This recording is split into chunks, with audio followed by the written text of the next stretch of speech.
Okay, so today I'm going to attempt to discuss the filler arc in between sagas 3 and 4 for One Piece.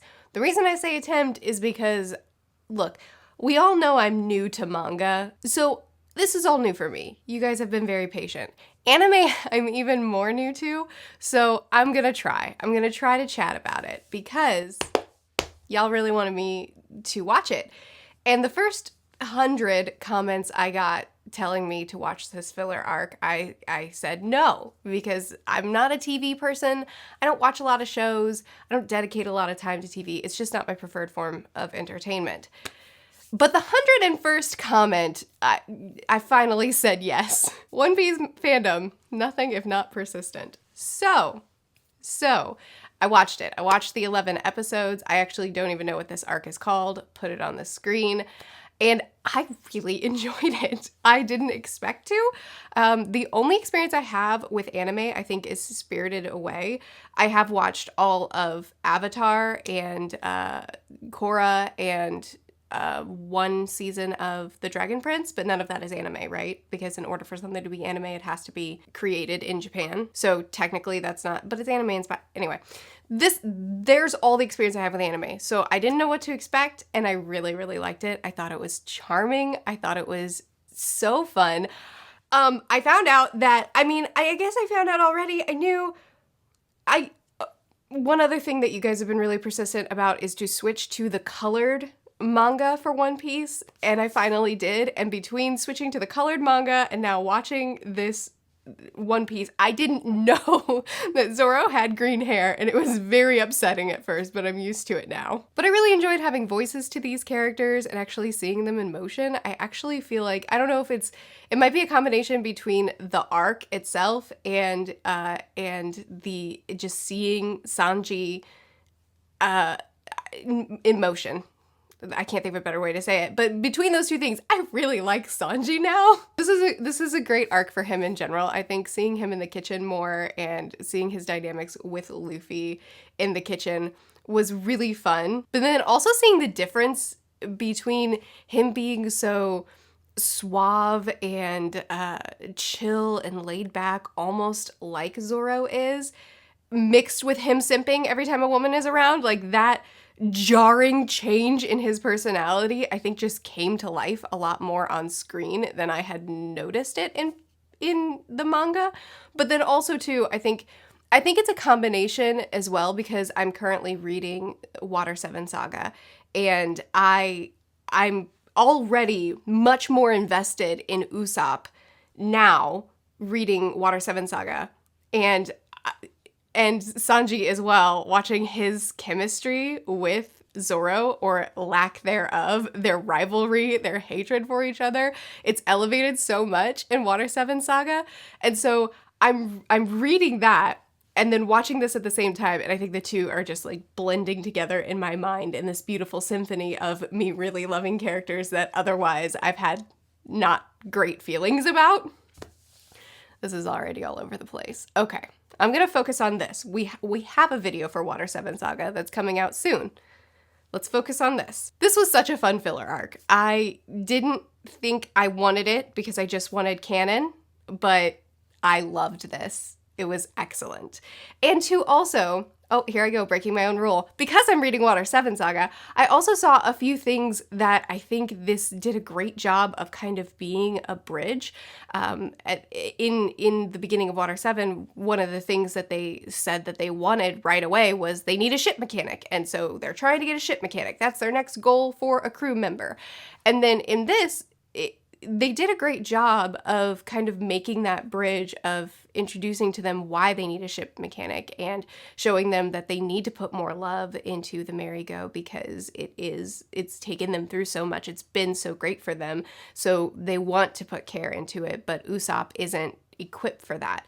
And he does his best, but it's not enough. And so it was a great kind of bridge leading into them abruptly deciding, we need a mechanic. And I really liked that. I actually think that added something to the series. Also, the shenanigans in general was really fun. The humor was on point, just like it is in the manga itself. And getting a voice to a lot of these really, really funny scenes was excellent for me. Anyway, the humor was on point, and actually seeing the humor play out this way was really, really fun. There were a lot of great lines and great scenes that had me cracking up. And the whole plot line just in general of them falling out of the sky into this naval base, and now the Navy wants to capture them, so they have to try to get free, but they're split up and they're all playing these different ridiculous, ludicrous roles where some of them are falling into step with the crew members and some of them are just captured or lost. It's beautiful. And then they end up getting free only to go back because they don't have their treasure, so they get captured again, and it's just so chaotic and I love it. Also, through this saga, we got the introduction of General Jonathan, was that his name? The man in charge, who is the best thing.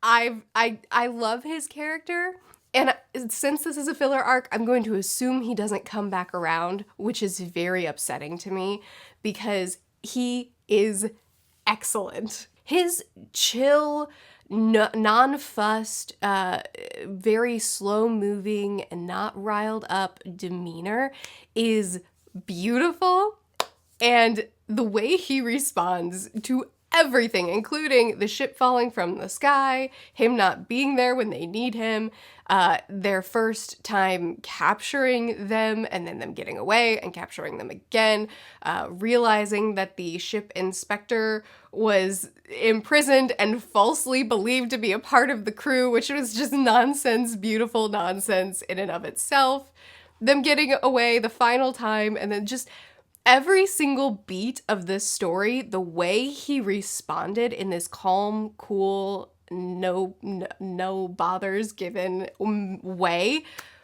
was, I love his character. I wish he was a part of our crew now. I know he can't be, but I would love to have more of him. He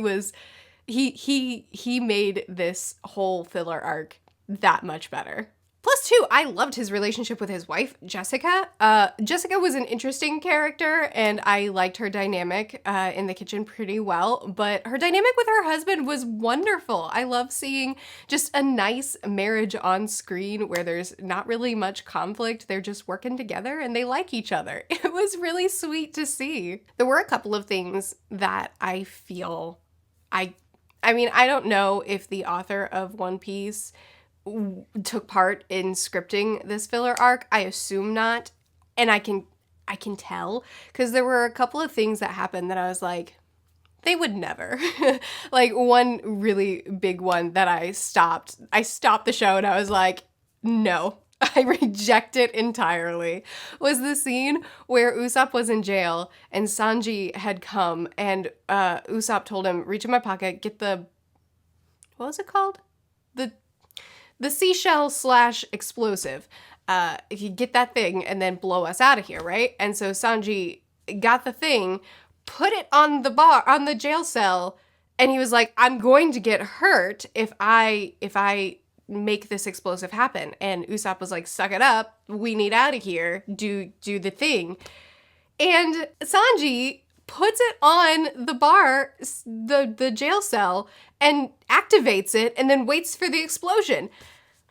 And no, he wouldn't. He would never put his hands at risk like that. He would find a way to do it with his feet. Like, that's Sanji's thing. He fights really well with his feet because he wants to protect his hands because he's so passionate about being a chef. No, he wouldn't. There were a couple of little things like that showed up that I was like, I reject that. I don't even know these characters that well. I'm only like 400, I'm not 400, I'm only like 350 chapters into this series, but I still don't believe you that they would do these things. They were small things, but they were significant things for their characters. Because that's the thing with One Piece. No matter how much we build on these characters, no matter what new obstacles we face, the characters are consistent. Every new thing we learn about them fits perfectly within their character type that we've learned about them so far. And I just don't believe you that Sanji would do that he would put his hands at risk like that. We also got a ton of awesome scenes showing the dynamics between the crew in this filler arc, which is some of my favorite things that we get from the series as a whole is just the chemistry and not chemistry between this crew. A lot of really small scenes, like when Chopper was trying to puff himself up and trying to look tough, and Zorro unabashedly is just like clapping for him and smiling, and it's like Chopper's trying to play a bit and Zorro is like cheering him on, but in a way that completely undercuts the bit and makes it look like a performance instead of the real thing. And I love that dynamic of this crew. They just, I love the way they react to everything around them. Anyway, I really enjoyed this arc. I thought that the plot itself was super, super fun to navigate. New characters introduced that were excellent. The crew's dynamics, perfect, amazing, hilarious scenes. A couple of things that I could nitpick, but for the most part, I really enjoyed it. Am I going to continue to watch the anime? No. I really liked it, and if there are any other filler arcs like this that are great and that add to the series and are super fun, I will be happy to watch them and discuss them on the channel if you point them out to me, but I'm not gonna watch the whole anime. I definitely prefer this story in manga form, but I am glad that I watched at least one, so that I think getting to see everything in motion definitely adds a layer to things. But I just don't watch enough TV to watch 900 episodes. I'm already reading 1,000 chapters and more. Anyway, I am knee deep in Water Saga 7 arc. Saga. I've already finished the first arc. I'm into the second one, and we will have reviews up soon. I keep saying we. Corey is my editor, my husband, so I say we're a team. I will have reviews up for the Water 7 arc soon. I'm really, really enjoying it, and I'm super excited to discuss it with you. Anyway, I would love to continue chatting with you about this in the comments. What are some of your favorite things about this 11 episodes that I discussed today? Check out my Patreon if you want to. We chat there all the time, including about One Piece. I post videos every Tuesday through Friday. I'll see you again soon. Bye.